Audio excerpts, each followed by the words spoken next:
Visualization is something that you could do to cause you to be a match to what's in your vortex. That's the point of visualization.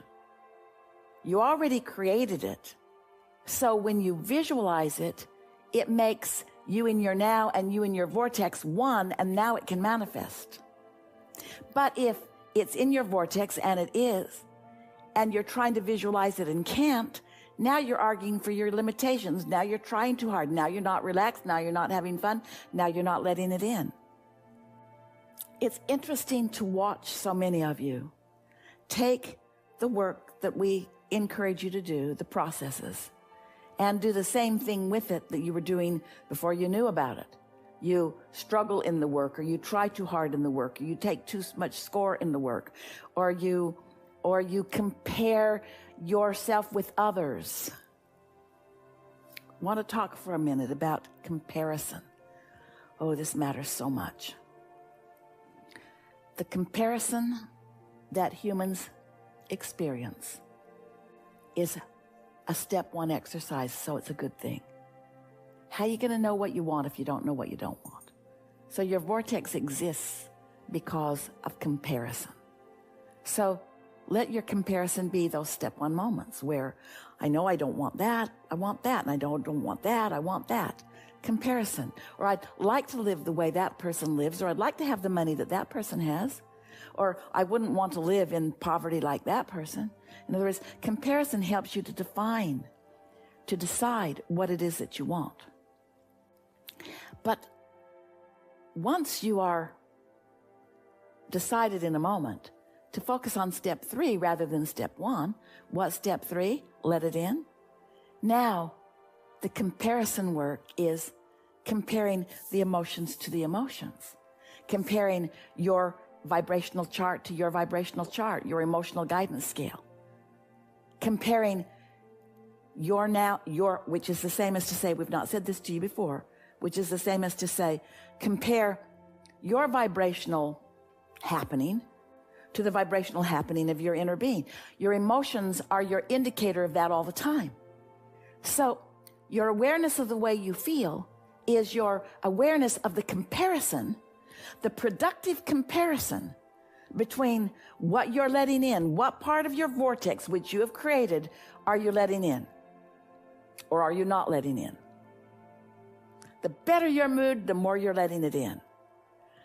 That's when those, Esther calls that, she'll say the magic's back, or I'm in my zone. I can feel that somehow I've managed to find that sweet spot where I'm in alignment with my desires, and now the universe is showing me a piece of it through this interaction, and a piece of it through this interaction, and a piece of it through this interaction. And as you allow more and more of that, you come to realize that while feeling like that often is the path to a steady unfolding of big ticket items that you care about, big important events like relationships and successful businesses and happiness. It's also about this encounter along the way that was a lovely way to live this part of my life. So going back to the question about timing, wouldn't it be nice if you were so oriented to your expectation of good things coming to you? Esther's little bumper sticker kind of thing that lays on her dashboard that says things are always working out for me. Things are always working out for me. Wouldn't it be nice if your knowledge that things are always working out for you was so in place that you could relax and enjoy the deliciousness of witnessing the things working out for you? Wouldn't it be nice if you could come to realize that, oh yes, you're moving along that path, you're moving along that trail to those big fruitions, to those big manifestations. But ooh, isn't it lovely to laugh with these people and to contemplate with these and to enjoy a lovely meal with these and and to share a moment in time with a critter that you haven't seen before. Yesterday, Esther heard the big black birds in the trees. They are ravens, and they are building nests in the big trees around her house. She's been watching them flying around with sticks and twigs and all manner of things, knowing that they have put together some pretty exciting nests while she can't see them. And yesterday she heard a ruckus from these birds, and she went outside. There were 15 birds in the sky, flying in circles, and every one of them commenting loudly. And Esther stood on her deck. A wildcat just came sauntering down the path and off into the bushes. And Esther said, "Oh, so you are what all this ruckus was about." It was such a delicious moment in time to see the sensitivity of these birds and their response and their conversation with each other. She thought they were sounding alarm to each other, but it was not alarm, it was definiteness of purpose. It was decision. It was, this is what we do when this happens. And Esther watched this cat, this wildcat, not a domestic cat, a wildcat, a cub, not full grown by any means. She watched it move down the trail much faster now that these birds had let it know that they were aware of it. In other words, it is a cat, but the birds had it outnumbered, and they had definiteness of purpose. What a nice timing that was. Was it on Esther's list of things to do today? It was not literally. Was it on Esther's list of things to see? Not literally. Was it on Esther's list of living happily ever after? Yeah. Exciting things in her life? Yeah. First time experiences? Yeah. She's never been that close to a wild animal before. A wild animal who had no interest whatsoever in her. The birds were doing a good job of distracting it from everyone. Wouldn't it be nice if you were moving down your path in close connection like these birds to your inner being or higher self? Someone asked the question, what's the difference? Just different words. Wouldn't it be nice if your alignment was so known by you, understood by you, that you just went from peak to peak, from moment to moment of, oh, that was fun. Oh, that was interesting. Oh, that was delicious. Oh, I really liked that. You're at the point in life that you could do that, you know. You have created a vortex that can keep you happily supplied. And anyway, you can't help but move to it because life is just that way. So there will always be enough supply to keep you living happily ever after. The question is, how are you tuned? What are you doing about your tuning? How do you feel? Do you care about how you feel? What are you doing about how you feel? The precision of timing follows the precision of you allowing. Life gets you focused.